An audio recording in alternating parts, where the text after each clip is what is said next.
Hey, good news, folks. I am back with Oliver Barker from Cape Ann Museum to share some special news today. How you doing, Oliver? I'm great, Corey. How are you? It's been a long time since we got the chat. I know it's about time, and we've got a warm week ahead of us. And obviously, we're hoping that the community will gather with us at the Cape Ann Museum Green for the memorial, for the COVID virtual memorial that the museum is hosting later this week. Yeah, so let's get right into that, Oliver. Can you just give me the A to Z on details, like how this all came about? Of course. So basically, visitors this week will have the opportunity to experience three separate memorials.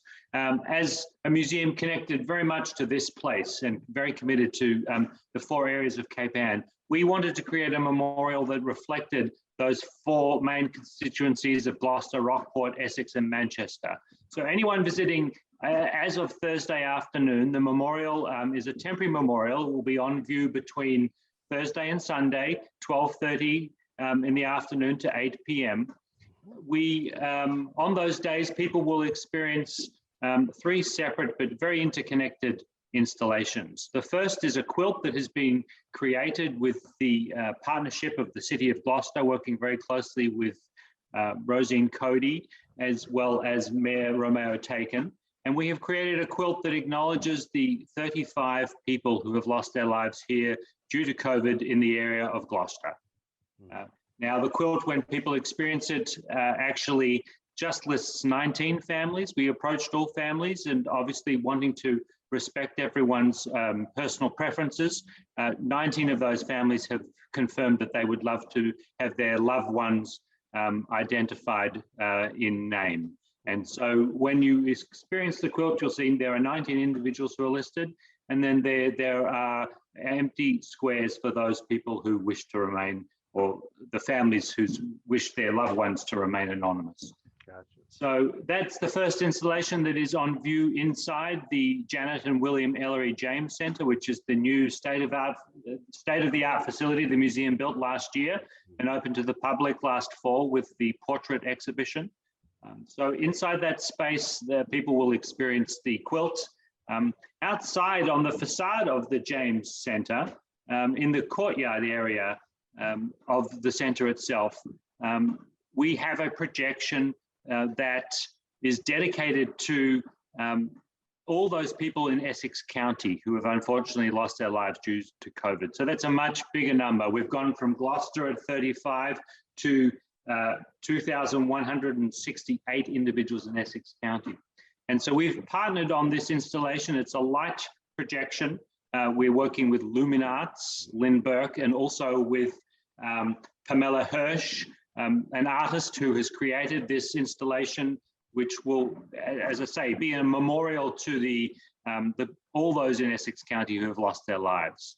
The third and final component of this, utilizing this wonderful new campus that we now have in the form of the Cape Ann Museum Green, we have a final installation which consists of 55 cairns. These are stone sculptures or stone structures that have been built by the Cape Ann Tree Service and put adjacent to the White Ellery House. That's the house from 1710 that is a very important historic structure as part of the campus itself.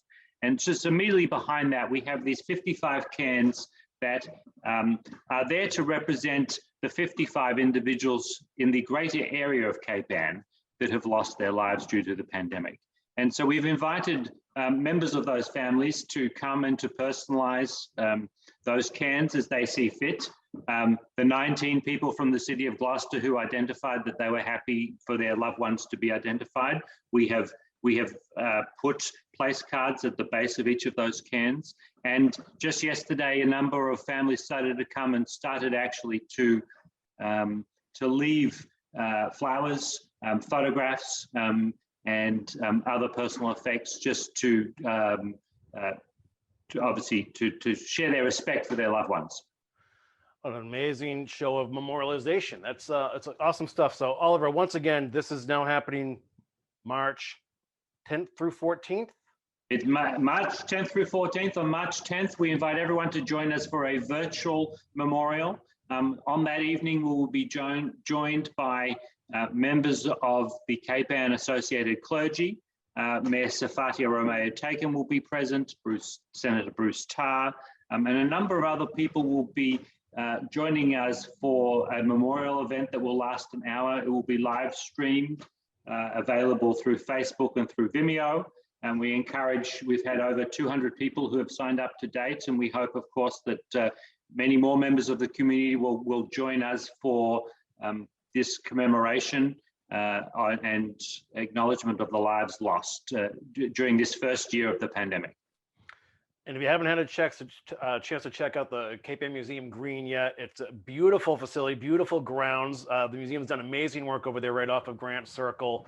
And I think, and it's such a beautiful tribute that the museum's putting on with their partners here.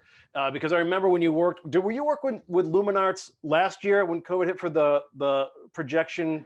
That's right. We actually were working with the artist Stephanie Benenson. We had the projection on the barn, the 1740s barn, that thanked all of the frontline heroes who were keeping us safe during the early phases of the pandemic.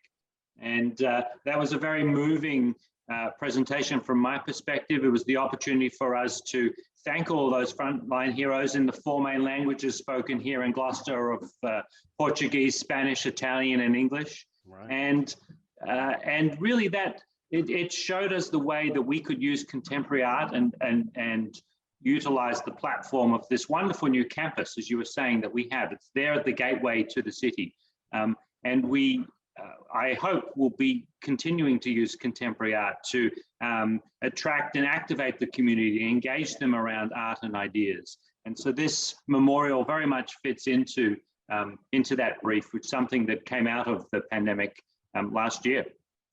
And if you don't visit the Green, you can enjoy the projection, I think, until 8 p.m. each evening. Exactly. So it will be available until 8 p.m. each evening. Because of the climate in which we are all still operating, we are inviting everyone to pre-register through the museum's website, capeannmuseum.org. And we're allowing people in half-hour increments to come and visit the memorial and experience those three separate but interconnected installations. Well done and well said, Oliver. We really appreciate it. Well, thank you, Corey. I appreciate the opportunity, and thank you for all that you do in supporting our community as well. Well, I'm looking forward to seeing you this weekend. Great job with the memorial. Thank you. We'll see you there.